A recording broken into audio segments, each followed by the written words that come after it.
Սիրելիներս ողջույն, այսօր էլ այսպիսի համեղ ու շատ հագեցնող բուլկի հացիկներ ենք պատրաստելու պիցցայի տեսքով։ Վստահ եմ, եթե պատրաստեք, ձեր ընտանիքում էլ շատ կսիրվեն թե մեծերի, թե փոքրերի կողմից։ Էնպես որ հենց հիմա պահպանեք այս բաղադրատոմսը, որպեսզի չկորցնեք, ու անպայման դուք էլ փորձեք։ Դե ինչ, անցնենք գործին։ 1 կիլոգրամ 200 գրամ ալյուրի մեջ ավելացնում ենք 1 ճաշի գդալ աղ, 1 ճաշի գդալ խմորիչ ու խառնում, որից հետո լցնում ենք 1 լիտր 100 մլ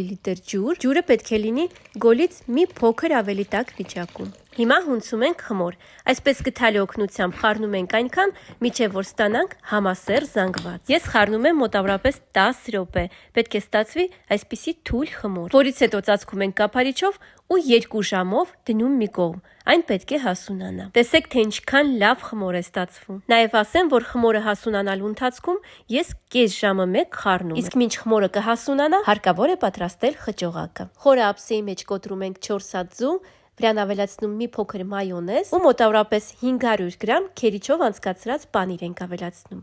Ես օգտագործում եմ աշտարակ կատապրանքանիշի լորի պանիրը։ Ստացված զանգվածը լավ խառնում ենք ու դնում մի կողմ, որից հետո պատրաստում թանձրուկ։ 3 ճաշի գդալ տոմատի մածուկի մեջ ավելացնում ենք 3 ճաշի գդալ թթվասեր ու մի փոքր չորացրած ռեհան։ Իսկ հիմա ձեռքերը առատ պատում ենք ձեթով, որպեսզի հեշտ աշխատենք, քանի որ խմորը շատ կպչուն է։ Ու ահա այսպես ձեռքով ձևավորում ենք մեր բուլկի հացիկները։ Ես 120 գրամանոց կտորների եմ բաժանում։ Թողնում ենք այսպես մոտ 15 րոպե մնա, որից հետո կամ այս տարբերակով կամ ձեռքով բացում ենք։ Իդեպ այս սիլիկոնե գորգի արտիկուլով ձեզ հետ կիսվում եմ։ Եթե դուք էլ ինպես հաճախ եք թխում ու պատրաստում ջեռոցում, այս գորգը իդեալական տարբերակ է։ Յուղաթղթի փոխարեն շատ ավելի հարմար է սա օգտագործել։ Որպես խճողակ դուք կարող եք ավելացնել ձեր եւ ձեր ընտանիքի կողմից սիրված մթերքները, իսկ ես ավելացնում եմ եգիպտացորեն, նրբերշիկ ու պանրային զանգվածը։ Հիմա տապակը տեղափոխում ենք ջեռոց, թխելու ենք 220 աստիճանի տակ, մինչ պատրաստ լինելը։